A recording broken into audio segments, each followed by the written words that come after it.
It's spooky season, and sometimes you don't want to fight zombies, you just want a creepy story that plays like a movie.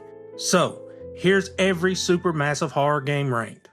Let's start with House of Ashes. This game is pretty interesting. It's not the best game in the series and it's also not the worst, but it does have a great premise and idea behind it. This game is tied to an ancient evil, something much older than anything in the other games. Set in a war zone, it takes a weird turn, and you end up having to work with the people that you thought were your enemy, just to survive against the hordes, and I mean hordes, of vampire-like creatures that start pouring out of the holes in the underground.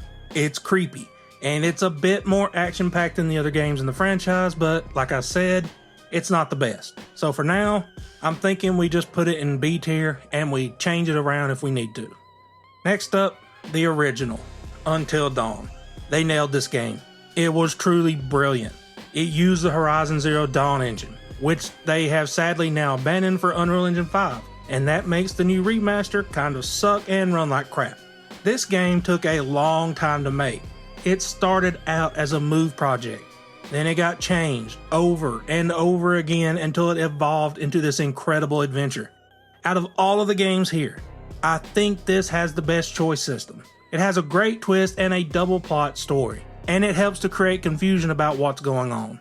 Being the original and setting such a high bar, this one has to be an S tier because of its incredible choice design and its amazing two-plot story. Medan, the very first game in the Dark Pictures anthology, and the worst. This game was extremely predictable. They give away the entire premise at the very beginning if you're paying attention, and there's just something unlikable about all of the characters. I know that's strange considering the actors appear in multiple games, but the way they were written in this one, they were just annoying. One really cool thing about this game though is that it is based on slightly true events. If you have never looked up the Man of Medan or the ship the Orang Medan, look it up. It's actually interesting. And that is its only saving grace in my opinion. So this one goes to D tier. Let's go ahead and get this one out of the way. The casting of Frank Stone. Being connected to the Dead by Daylight series, I had high hopes for this game.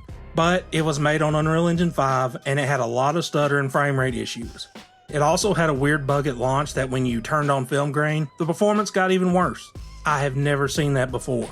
The story is interesting, but the ending is weak and the choices you make don't really matter, which is one of the things that they usually get right, but they didn't in this one. It felt like a rushed project. So, down to D tier with this one. The Devil in Me. The darkest, most brutal, and gory game Supermassive has ever made. It's flat out gross at times, especially if you keep failing and everybody dies on you, which is what happened to me.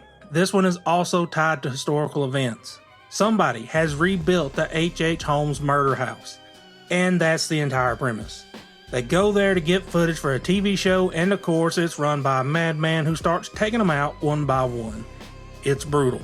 And it does have a slight edge over the other two down at the bottom, but it's not quite as good as House of Ashes, so C tier. Now for the Quarry. This was published by 2K, which obviously gave them a bigger budget.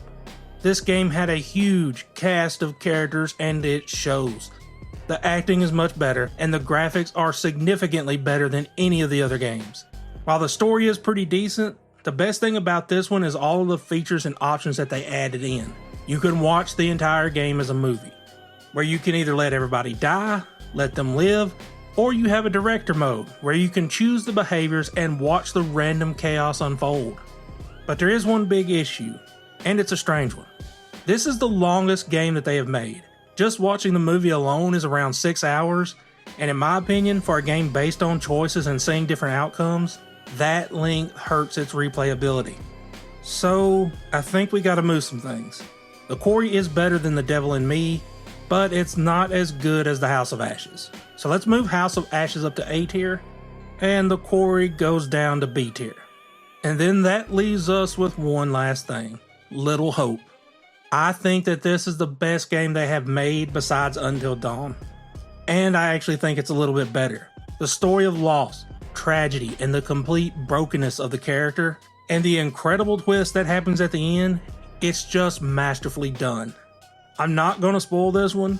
All you need to know is that if you have never played any other game in this entire franchise, this is the one that I recommend the most.